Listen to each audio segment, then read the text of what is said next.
On July 6, 1935, a boy was born to a farming family in the small hamlet of Toxtur, located in northeastern Tibet.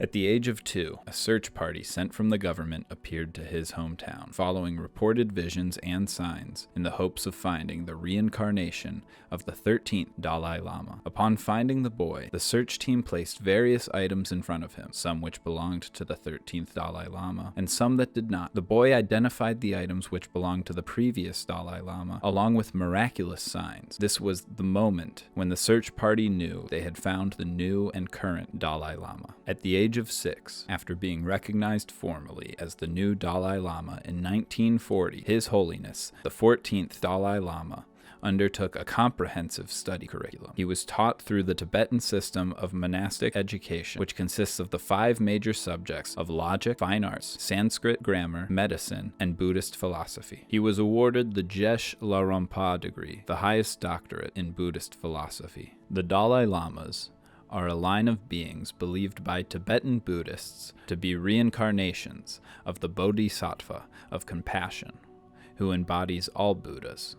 Through the Dalai Lama reincarnations, Bodhisattva of compassion returns to work for the liberation and enlightenment of all sentient beings. The name Dalai Lama means ocean of wisdom, and it is the Dalai Lama that serves as the highest spiritual leader of Tibet. In 1950, China invaded Tibet, and the Dalai Lama was called upon to hold full political power at age 15. In 1959, he was forced to escape into exile after a Tibetan uprising. Since then, he has been living in northern India amongst many other Tibetans as a refugee community. The Dalai Lama retired from temporal authority on March 14, 2011, stating that he will only be involved in spiritual affairs. He transferred his temporal authority on May 29, 2011, to the then democratically elected leader, ending the 368-year-old tradition of the Dalai Lamas serving as both the spiritual and temporal head of Tibet. Today, the Dalai Lama lives with 3 principal commitments in mind. 1. To live as a human being, encouraging people to be happy, warm-hearted, and compassionate, and to live life full of spirituality and peace. 2. To live as a Buddhist monk, encouraging harmony across the various religions of the world, and advocating for the idea of a wide, open, and accepting community. 3. To live as the Dalai Lama and serve as the Tibetan people's hope and trust, committing himself to preserving Tibetan culture and language. In 1998, His Holiness, the Dalai Lama, spoke as Emory University's commencement speaker. Now, I want to share with you another point. The education is, I believe, like instrument. During that same year, the Emory-Tibet Partnership was established, which consists of various programs, all of which cooperate within the Atlanta area. In February 2007, Emory University announced that His Holiness, the Dalai Lama, would join Emory as a presidential distinguished professor. Dr. Eisen and Dr. Doyle are involved in this connected community. My name is Ari Eisen. I'm a professor of pedagogy here in the Department of Biology, because I'm a biologist, but also in the Institute for Liberal Arts, which is an interdisciplinary institute at Emory. I also teach in the Center for Ethics, and I've been very involved from the beginning in the Emory-Tibet Science Initiative. Hanging out with the Dalai Lama is kind of an unusual experience because he's like a, I don't know what in our world we would call a saint or some kind of wise sage or something. And one of the things he got me to realize, so when I interviewed him for the book, I kept saying science and religion, science and religion. He was like, stop saying that. He realizes that in the West, that automatically, I think when Eric or somebody said collision, people always think of them exactly like that, like colliding. So he doesn't want to use those terms for that reason. But also I think in a bigger way, he appreciates, one of the main things I learned from him and from others in the project is the way that Tibetan Buddhism views the world. So it turns out you may know better than I do, but there's all kinds of different Buddhism. You've probably heard of Zen Buddhism, you've heard of this Buddhism, that Buddhism. It all originated in India, and then different leaders went out to the world, just like with other religions with Christianity. Depending on which leader went where, different kinds of views evolved. The great leader of Buddhism that went to Tibet way back when brought something called a Nalanda, which is kind of evolved into what's called the Nalanda tradition.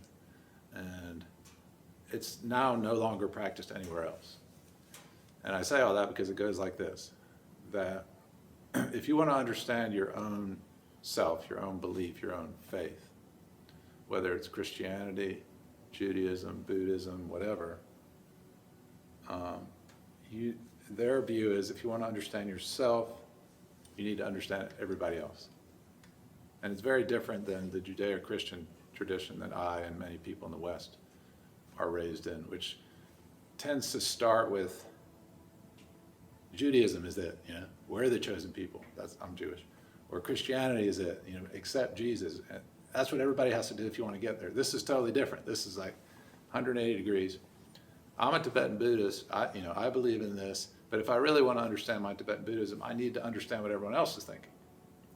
So you see why I bring this up, because when you talk about science, religion, we automatically think of contrast and collision. You're coming at it from the Nalanda tradition, you're saying, oh, science, religion. Huh. Well, I really need to understand that science if I'm going to understand my religion, or all these other religions if I'm going to understand my religion. See, it's totally different. So I was trying to teach them about disease and how in the West we would try and diagnose a disease and what causes a disease and try and study a disease. So I was like, for my students here at Emory, right, we often talk about the difference between correlation and causation. That's like the central principle. Just because all people with long hair, you've seen 6 patients today and they all had pneumonia and they all had long hair. It does not mean that long hair causes pneumonia or has anything to do with it. It's a correlation. So I was trying to explain this, what I thought was a basic concept to the monks. And it was one of these kind of moments where it's like, bam, you realize, whoops, this ain't gonna work.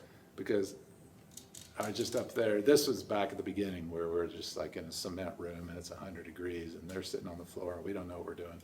So I'm thinking, well, how do I explain this to them? And I suddenly realized, well, in Buddhism, in Tibetan Buddhism, everything causes everything else.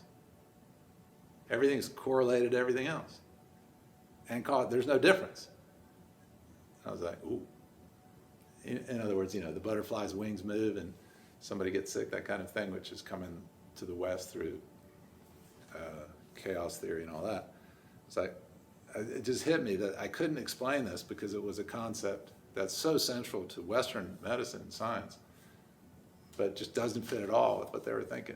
And in order to explain that, I would have to back up like the basic cultural and philosophical assumptions about our cultures. It's changed all those people, all 200 people who've come from all over the world to teach there. It's changed the way we teach. It's changed the way we look at our research, the way we think about our science. I asked one of the monks why he was doing this, and he said, well, I'm studying modern science so I can become a better Buddhist. They were interested in becoming better Buddhists. That idea, that concept really changed the way I viewed my relationship with my students, because at Emory, the students are even more diverse, right? If I've got 50 students, well, there might be 3 white guys, but other than that, they're from 20 different countries, 10 different religions. That means they're all coming into my classroom, into our classroom, like the monks, from different perspectives, with different backgrounds, politics, religion, science. So is it my goal to twist you into me? No, it's to make them better Buddhists, if you will, right? To make Wei Chi, whatever experiences she comes from, a better version of herself, having integrated science into that, my knowledge into hers, like that. See, it's a totally different way of thinking about things. My name is Tara Doyle, and I am a retired faculty member from the Department of Religion at Emory. But I am still teaching one course a year at Candler, tends to be Buddhism. I have taught a Dalai Lama course there, and now I'm teaching Buddhism and activism. He has so much interest in interfaith. He has had such close connections with important Christian leaders, and activity is so broad, you know, science and interfaith and politics, although he stepped away from politics now, and philosophy. So he is an interesting, and I think it worked well to introduce Buddhism to people through his life and work. I mean, I love working with people of faith who are trying to make a difference. And to me, the Dalai Lama is such an example of that. You know, he's a person of faith trying to make a difference, speaking across faith traditions, speaking to humanist, secular folks too, but it's all motivated by these deep spiritual commitments that he has, which he doesn't hide. He just doesn't push them on you, you know. I mean, it's like, take what you want. You know, you asked if I had a quote, and I do. I just love his quote, "Be kind whenever possible. It is always possible." It doesn't really matter to me what the name is you call it, or what the church is you go to, or the dogma you adhere to. There's a heart of spirituality which feels shared, and is where we can actually converse and exchange and be better people. You know, to me, it's all about, can you be a better person and help others? The Dalai Lama's role on Emory campus is precious. Just extraordinary. He takes it seriously. Among the many, many, many things that he does and has done, this has been important to him. And, you know, my students got a chance to, every year we would go and spend an hour and a half with him. And he would laugh and say, "Oh, I'm a professor, but I'm a very bad professor because I never give classes. And so good, I'm glad you're here, you know, so I can give a class." But he said, "But I never give homework. But my students love me for that," he would say. I'm Kachin, and I'm a Tibetan, but I was born and raised in India. We took exam to get here, and you know, luckily I got the chance to here. Yeah. My name is Tenzin Gelton. I was selected by the monastery and came to here. My name is Demba Chimber. I was born in Tibet, and later I came to India and studied about the Buddhist philosophy. My name is Calvin. I came from Tibet, and later I went to India to study Buddhist philosophy and psychology. The basic idea of meditation is in Buddhism is 2,600 years ago. This method to liberate all other sentient beings suffering. In the West, it is more like popular, especially in the West, when we talk of meditation, many people are just thinking about sitting here and focusing on. But this is only one type of meditation in Buddhism. The interdependence is one of the foundation of Buddhism. So Buddhists, they say that we need love, compassion. Because of interdependence reasoning. That is the main point here. When you practice altruism and compassion, many people thought you are losing something, and other people were gaining and you are losing. Whatever we do, just imagine we don't have nothing that depend on others. I speak English, where I learned that somebody teach me. Also my body, I eat many things. This food, where this come from?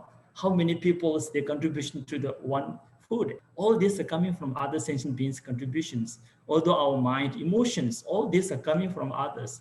Even without this love and compassion for your parents and our people, we can't survive. So in the summary, we can say that I have nothing that is not depend on other sentient beings. So that is why even my own happiness depend on others. Because of interdependence, we should not harm others. So we should practice love, compassion. Yeah.